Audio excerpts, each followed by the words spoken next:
everyone. I'm Eburnett. Out front tonight, we begin with breaking news. The Benghazi emails have been released, and there are a lot of them. Under intense pressure from members of both parties, the White House has now released more than 100 pages of emails detailing the back and forth between the CIA, the State Department, and the White House in developing those talking points about the deadly attack on the American diplomatic compound in Benghazi.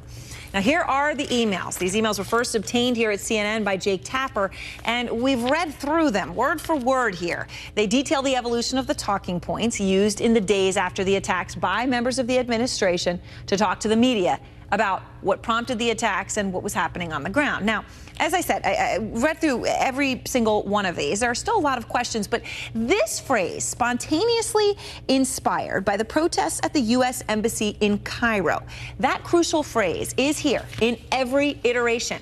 At least from these emails, no one questioned it, and it is unclear all in if anyone questioned it separate from these emails that have been released. Obviously, knowing the conversations around that designation is absolutely crucial.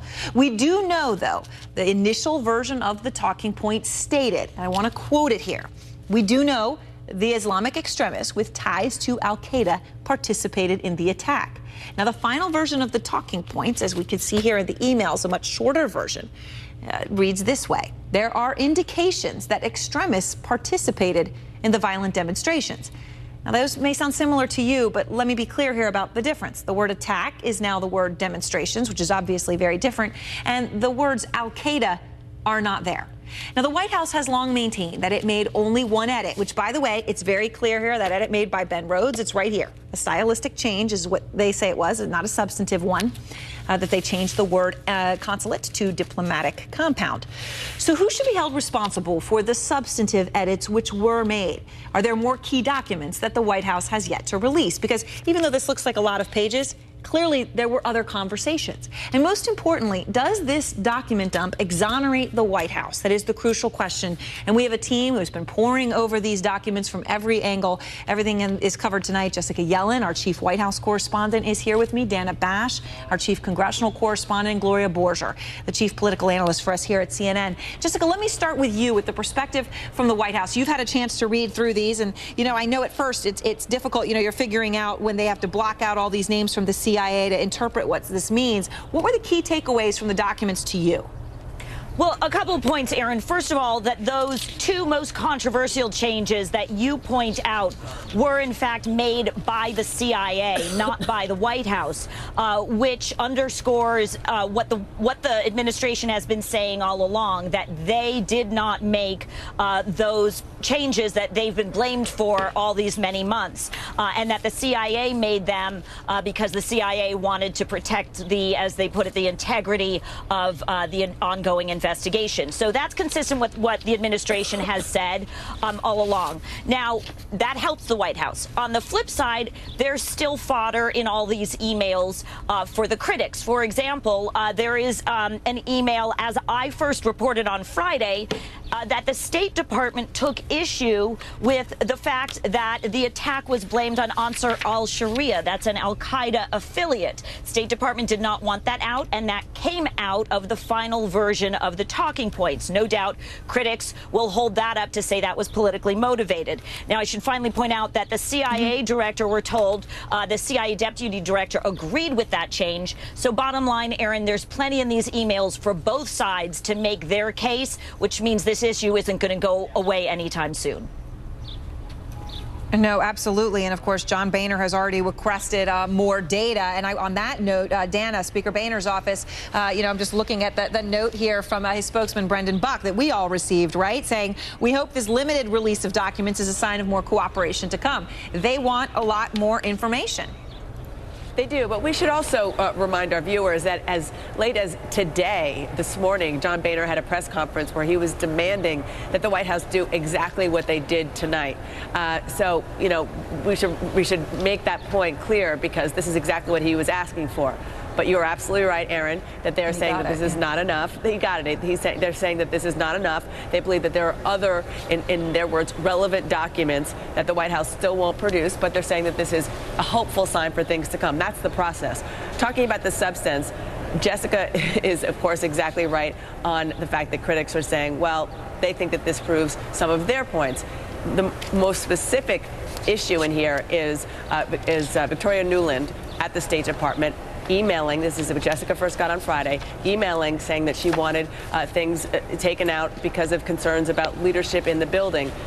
Republicans here still insist in reading these emails that that was for a political reason. What we don't know, as you mentioned, it's very important to point out, Aaron, we don't know the conversations that went on offline, not an email, on the phone, that could fill in some of the holes here. But this is what we have, and this is what Republicans were demanding. Aaron? Right, and you know, it's interesting. Yes, go ahead.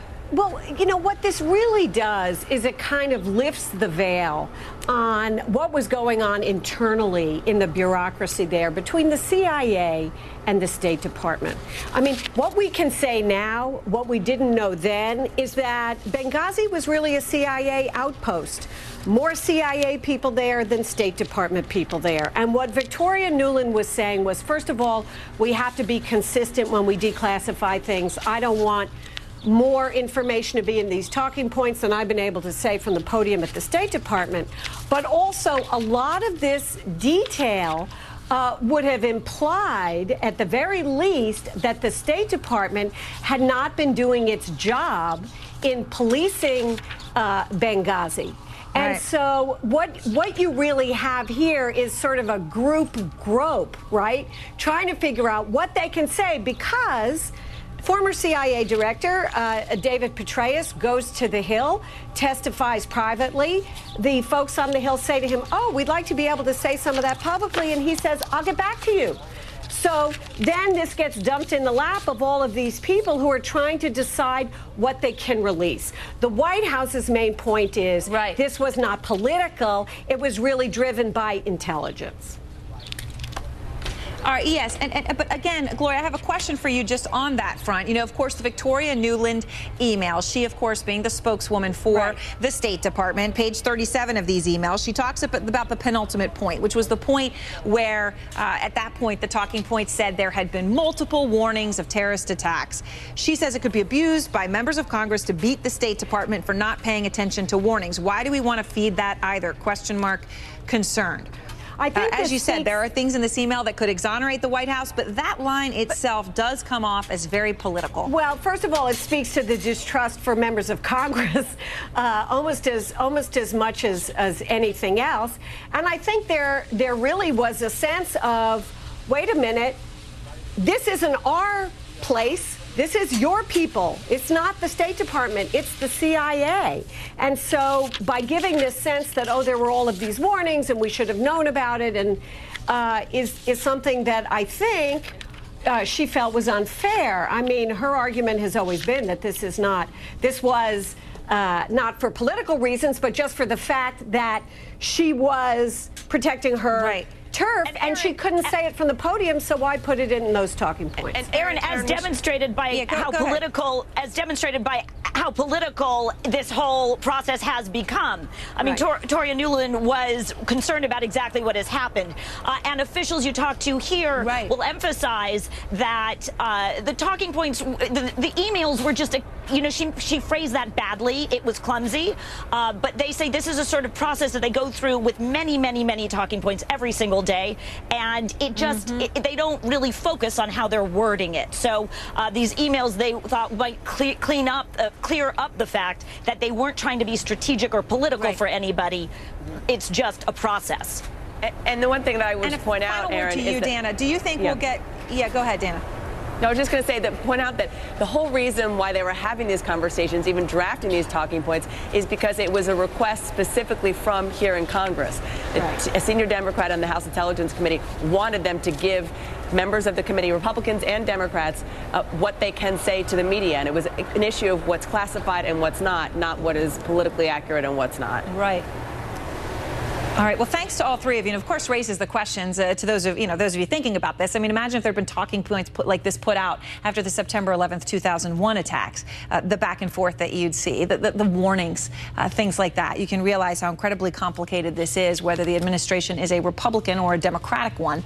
Out front next, we have much more on this breaking news, though. Congressman Peter King, he's a member of the House Homeland Security and Intelligence Committee.